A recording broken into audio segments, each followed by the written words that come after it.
have a problem with my young, neutered tuxedo cat. I added wet food to his diet, and now he wakes me up at 6 a.m. to feed him. How can I stop this behavior? Okay, I'm not going to pretend like this is easy. This is tricky. Training cats it can be tricky, but you can do it. Here's what I would recommend. One, we need to stop the behavior. And this can be really tricky because here's what happens. Cats will come and wake you up at 6 o'clock in the morning because they want to get fed, and you say no, and the next day you say no, and then the day after that you just can't take it, so you get up and feed them.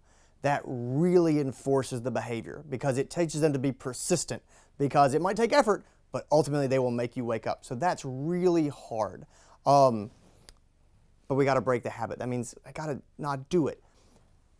I also need to adjust the bedtime routine to try to make it so that they're not so aggressive in the morning.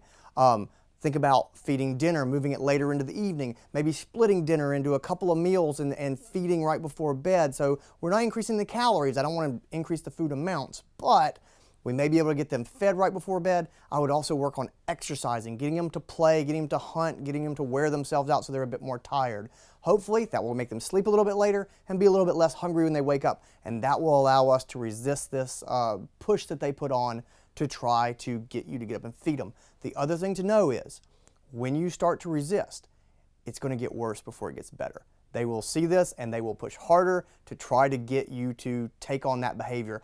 And then if you can push through that, you can start to break them of the habit and push it back. But no, it's going to be a difficult battle. The easiest thing is just to start it ahead of time. When your cats start pushing for earlier breakfast, it's time to push back. If it never happens, then they will give up. If it happens every now and then, you're just encouraging them to try harder. What else have you got? Just how far would you go for a Klondike bar? It's 3,620 miles from here to Klondike, Alaska. And I would go there and go to a tavern because that would be a Klondike bar.